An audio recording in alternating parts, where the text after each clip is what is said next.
जय हिंद दोस्तों देखिए सवाल दिया हुआ है। एक पाइप 32 मिनट में एक टैंक भर सकता है और रिसाव के कारण टैंक 48 मिनट में भर पाता है। यानी कि एक रिसाव हो गया है। रिसाव के कारण भरा हुआ टैंक खाली होने में कितना समय लगेगा। तो गाइस ये टाइम और वर्क का सवाल है जो कि काफ़ी इंपॉर्टेंट है गाइस। ये बहुत ही इंपॉर्टेंट सवाल है क्योंकि ऐसे सवाल क्विक रिवीजन में एकदम बहुत ज़्यादा रिपीट होते हैं। तो देखिए अभी पूछा हुआ सवाल है एसएससी सीपीओ 14 मार्च 2019 को देखिए पूछा हुआ था और ये अक्सर रिपीटेड एग्जामों में आता रहता है। तो ये गाइड इम्पॉर्टेंट इसे इम्पॉर्टेंट आप लिख करके चलिए क्योंकि किसी ना किसी एग्जाम में छपने वाला क्वेश्चन है गाइड। अब देखिए क्या इसे हम लोग कभी भी अगर कोई सेंटेंस अगर पढ़ने में यानी कि कोई वाक्य है उसे पढ़ने में ना समझ में आए तो उसे 2-3 बार पढ़ना चाहिए, तभी आपको उसमें से वो जो यानी कि जो क्वेश्चन है वो आप लोगों को समझ में आएगा। तो देखिए इसमें देखिए लिखा हुआ है कि एक पाइप 32 मिनट में एक टैंक भर सकता है। यानी कि 32 मिनट में एक पाइप है वो टैंक को भर देता है, लेकिन क्या है कि रिसाव के कारण टैंक को 48 मिनट भरने में लग जा रहा है। कोई एक रिसाव हो गया उसके वजह से 32 मिनट भर देता पर वो रिसाव की वजह से यानी कि उस टंकी में एक रिसाव हो गया उसमें 48 मिनट लग जा रहा है। तो यानी कि अगर टंकी भर जाती है और रिसाव के कारण भरा हुआ पूरा टैंक खाली होने में कितना टाइम लगेगा। तो भाई इससे हम सवाल को काफ़ी आसान तरीके से आप लोगों को बताते हैं।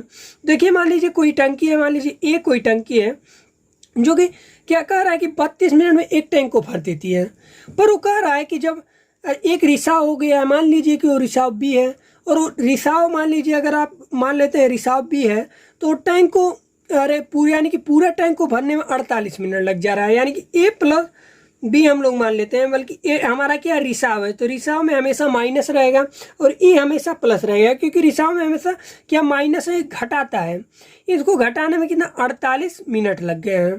तो अब हम लोग इसका एलसीएम निकालेंगे और एलसीएम निकालेंगे तो हम लोग का कितना आ जाएगा गाइस 32 और 48 का लेंगे हम लोग गुणनखंड विधि से करेंगे तो हम लोग का 96 आ जाएगा।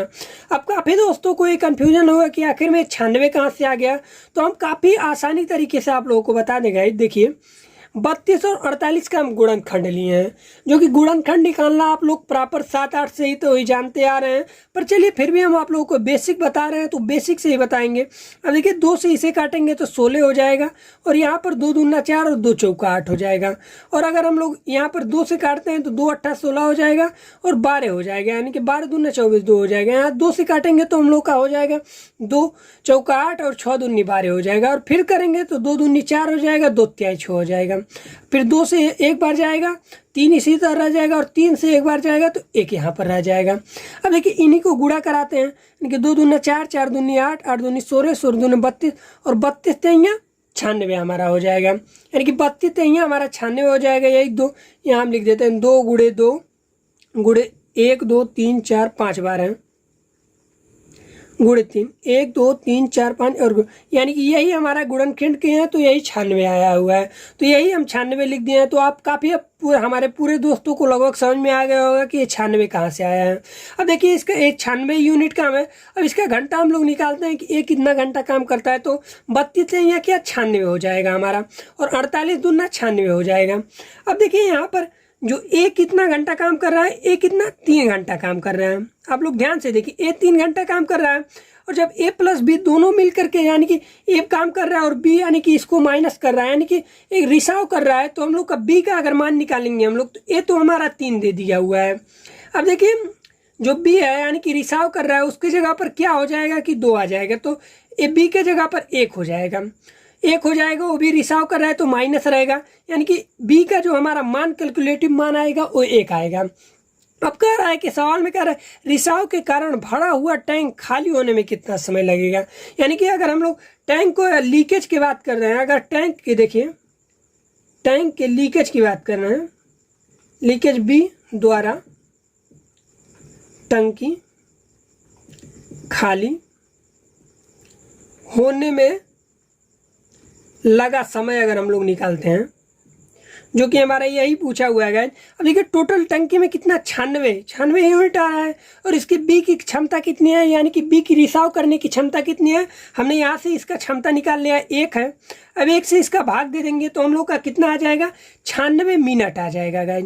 ये हमारा अभी मिनट में आंसर आया, पर अब देखिए विकल्प में हम लोग देख रहे हैं कि सभी घंटा में आया हुआ है तो हम लोग इसे घंटे में कन्वर्ट कर लेंगे। अब देखिए 96 मिनट को आप लोग काफ़ी सबको जानता है कि 60 मिनट बराबर हमारा होता है 1 घंटा। अगर 60 मिनट बराबर हम लोग जानते हैं कि 1 घंटा होता है हमारा, तो इससे हम लोग 60 प्लस 36 कर देंगे तो हमारा 96 मिनट आ जाएगा। तो इसको हम लोग इस तरह से लिख सकते हैं, 1 घंटा यानी कि 1 आवर 36 मिनट। 1 घंटा 36 मिनट, यही हमारा राइट आंसर हो जाएगा। अक्सर विकल्प में कभी कभी 96 मिनट ही दे दिया रहेगा या फिर 1 घंटा 36 मिनट दे दिया रहेगा, तो हमें विकल्प के अकॉर्डिंग चलना है, क्योंकि हमें वहाँ पर बहुविकल्प ही मारना रहता है, विकल्प कोई टिक करना रहता है। तो हमें उसी विकल्प के हिसाब से चल करके देख लेंगे कि जो आंसर आ रहा है, पर प्रोसेस हमारा यही रहेगा, बस मिनट को कभी घंटे में तो कोई घंटे को मिनट में चेंज कर देना रहेगा। तो खैर गाइज, आप लोगों को, हमारे सभी दोस्तों को ये सवाल जरूर समझ में आया होगा।